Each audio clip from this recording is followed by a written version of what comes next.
Aries, message sa'yo today. Aries. Okay. Aries, this is for you. Message mo sa mga Aries today. Ano ang gusto mong sabihin sa mga Aries? Maging ito ay sa relasyon, sa situation nila, o sa kanilang kaperahan. Anong gusto mong sabihin? Unang message para sa Aries. Leave the past behind, Aries. Okay, leave the past behind. Okay. Talikuran mo na ang mga nakaraan sa iyong buhay. Trust the universe. Okay, Aries. Talikuran nyo na ang mga nakalipas.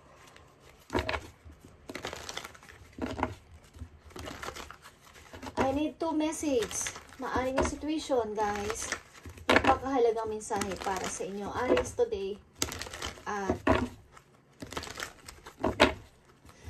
message sa inyo ngayong full moon ito. Okay, guys. Aries, message for Aries. Dalawang message lang dito na mahalaga para sa Aries. Okay. Maraming nag-aaway sa inyong paligid, Aries. Maraming rivals. May dapat ba talaga kayong alisan? Leave the past behind. Okay. Tingnan natin. Dalawang napakahalagang mensahe. Ipakita mo ang message mo sa Aries today. Message sa inyo ngayong full moon, Aries. Thank you. Okay, Aries. You have Knight of Swords. Okay. You plan to move talaga past. Okay. Energy to ng Aquarius. It's all about Aries. At kung may masasangkot man dito o may involved is ito yung mga taong nasa paligid nyo at maaaring karelasyon nyo ngayon o involved sa inyong situation. Okay. Aries, I need message for Aries. Isa pang message. King of Swords. Okay, guys. Mukhang kayo ay involved sa Aquarius, guys. Okay. Maaring this time, Aries, ito ang message sa inyo ng moon. Ngayong full moon is be practical sa lahat ng inyong iisipin o gagawin. This time. Yeah. Talikuran nyo na to. Okay, guys.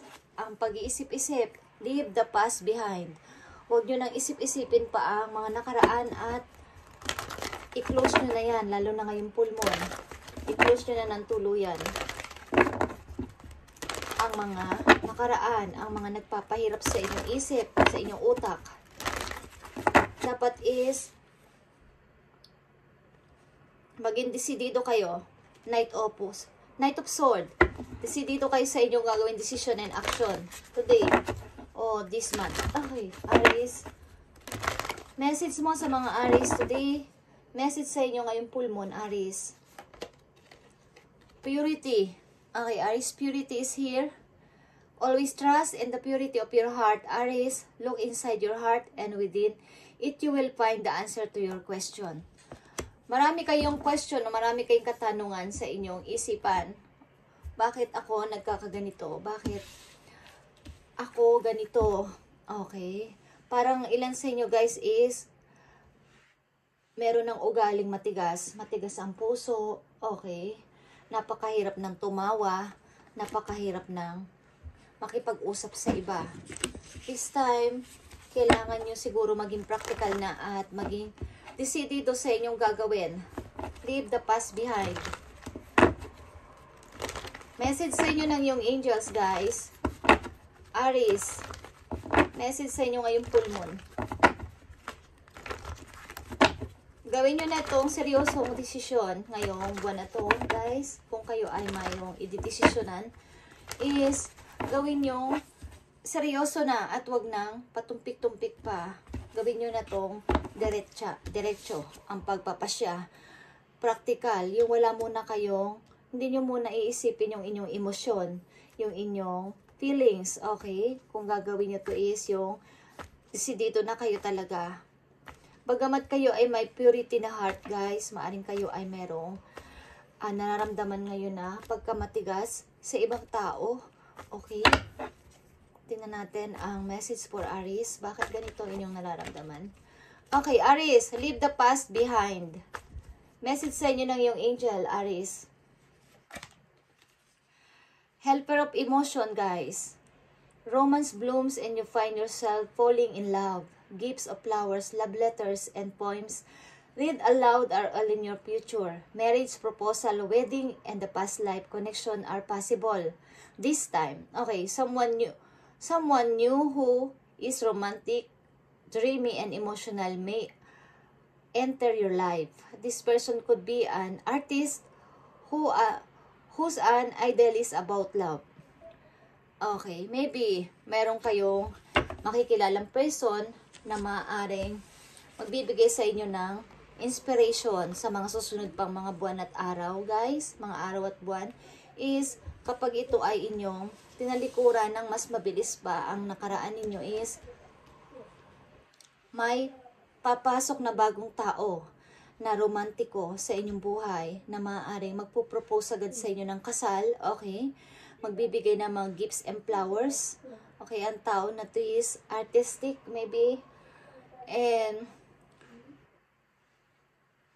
parang ina-ideal niya masyado yung parang ang lakas ng paniniwala niya about sa love. Pag umibig siya is siguradong sagrado. Yung kapag nakilala ko ang babae na to, ang lalaki na to is siya na, okay? Isa siyang loyal person ang makikilala nyo ito. Okay. Maaaring this time, kailangan nyo maging seryoso na sa inyo, maging desisyon. Aries, sapagkat may taong papasok sa inyong buhay, bagong person, na talagang romantiko at loyal person. Dahil nakikita nitong inyong pagka-purity ng heart is maaaring ang tao na to is sa inyo lang nakatingin at wala nang iba pa. So, bilisan nyo nang alisan ang nakaraan, guys. Okay? Tingnan natin ang Knight of Swords. Ang tao na to is maaaring handa kang i-rescue, handa kang tulungan kahit na anong mangyari. Kaya maging seryoso kayo sa inyong decision this time. Okay, Knight of Swords. Okay, pag-isipan nyo itong mabuti. The High Priestess is here. Aries. Dapat malino na kaisipan at maging clear na ang inyong isipan this time dito sa gagawin ninyong desisyon na paglisan o pag-alis sa inyong mga nakaraan. Okay, yung mga nagpapahirap sa inyo is alisan nyo ng natural. Guys, wag nang patumpik-tumpik pa. Wag nang sasabihin na bukas na, sa isang linggo na lang, sa isang buwan na lang, sa isang taon na lang.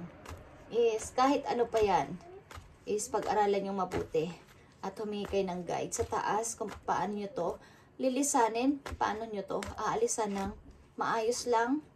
Okay? King of Swords, Aries. Nakikita nyo tong 8 of Swords. It's all about decision and action, guys, and truth. Dapat alam nyo na at nakikita nyo na ang katotohanan. Huwag na kayong kunwaring wala kayong nakikita, wala kayong nararamdaman. Kung kayo nasasaktan, ipakita nyo na kayo ay nasasaktan na. Kung nararamdaman nyo na hindi na okay ang relasyon na to, ang situation na to, sabihin nyo sa inyong karelasyon na ayoko na, hindi na ako makakatiis. Gusto ko nang lumaya dito. Gusto ko nang makita ang sarili ko na may freedom. Okay, Aries, sapagkat may mag-i-enter sa inyong buhay na bagong person na talagang romantiko, hindi kayo sasaktan. Okay? At maaaring ang tao na to is makaka-help sa inyong feelings. Iko-comfort kayo sa lahat ng bagay. Aries, tingnan pa natin ang King of Swords. Nakakita nyo itong the Fool, okay? This is a new para sa inyo, Aries. Kaya wag na kayo magpatumpik-tumpik sa offer ng heaven o sa offer ng person. Sapagkat kayo ay ayaw niyong tanggapin ng offer, ayaw niyong tanggapin ng alok ng naghihintay pa rin kayo na baka mag-o-okay pa dito. Mag-o-okay pa ang sitwasyon namin, mag-o-okay pa kami. Is maghanap kayo ng ibang path. Okay? Another direction para sa inyo. Leave the past behind, Aries. Leave the past behind. The Fool is nandito. Is maging adventurous kayo. Ipakita nyo na kaya ninyo. Mag-isa. Kailangan nyo lumaya dito, guys. You need to decide. King of Swords, you need to decide galing sa inyong isip papunta sa heart. This time. Okay. Message for you ngayong full moon, guys. Message sa inyo ng inyong guidance para kayo magkaroon ng inspiration at guide. Okay, Aries. I need message. Message mo sa mga Aries na nandito sa reading na may ganitong situation. Okay, maaring binibigyan na kayo ng parang ina-awake kayo ng inyong mga anghel o ng inyong mga guidance na gumising ka na dyan, Aries.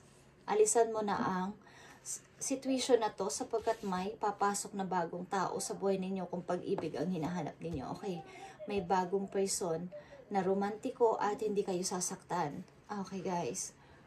Aries, message sa iyo ng iyong guidance. Nakikita nyo to. Trust the direction God leads you. Okay. Mag-trust ka lang sa direction, ililid ka ni God. Okay. Tuturuan kayo kung ano ang dapat yung gawin. Mag-trust lang kayo. Kung ano ang nasa sa isip ninyo. Trust the universe. It's all about trust. It's all about trust at faith doon sa taas na kayo ay i-guide kapag nilisan nyo ang situation na to. Magkakaroon kayo ng kalayaan. The Fool is here. Trust the direction God leads you, Aries. At isa pang mahalagang message for Aries. For we live by faith, not by sight. Okay. 2 Corinthians 5 verse 7. Okay. For we live by faith, not by sight. Kahit hindi natin nakikita, maniwala na kayo is mangyayari. By faith. Okay? Huwag niyo sasabihin na wala naman akong nakikitang pagbabago. Wala namang binabago o maaaring pagbabago mangyayari sa akin. Okay. Maraming gumagaling by faith. Example, yung may mga cancer, guys, na malapit ng may taning na ang buhay. Mataas na ang stage ng cancer nila. Pero by faith at araw-araw nilang panalangin at ang imposible ay sasabihin nilang posible by God na mangyayari ang mangyayari. Papagalingin sila. Okay? Kung gusto ni God na pagalingin sila is nangyayari, guys. At nakikita nila na pag nagpa-check up ulit sila, magugulat ang doktor na wala na silang cancer, guys. Okay? Yun ang ibig sabihin nun. For we live by faith, not by sight. Maniwala kayo kahit hindi nyo pa nakikita.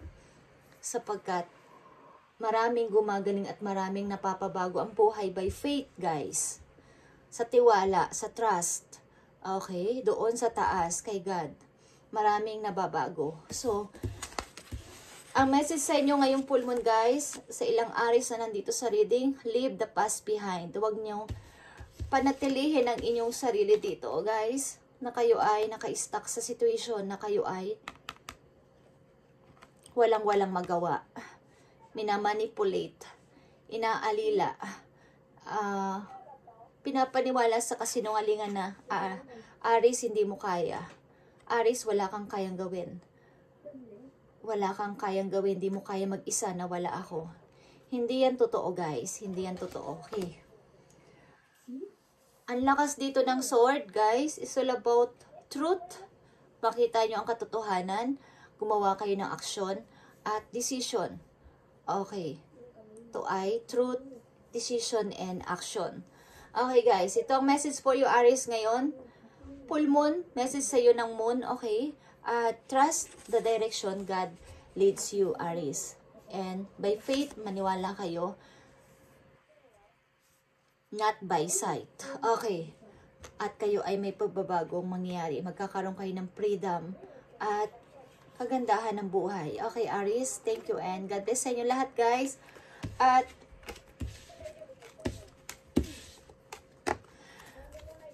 huwag kayong mawala ng pag-asa. Okay, huwag kayong manatili dito na nakakulong kayo sa kasinungalingan at sasabihin hindi nyo kayang tumayo mag-isa nang wala siya o wala ang ibang tao. Okay, kaya nyo yan, Aries, at isasama ko kayo sa aking mga prayers. Okay, at sinasabi ko sa almost daily kong binabasa sa Libra, sa Aries at sa Leo is isasama ko kayo sa aking mga prayers, guys. Promise, hindi ako nagbibiro. Okay, kahit naglalaan ako ng napakahabang oras is sasama ko kayo sa prayers. Okay, guys, bye and bless.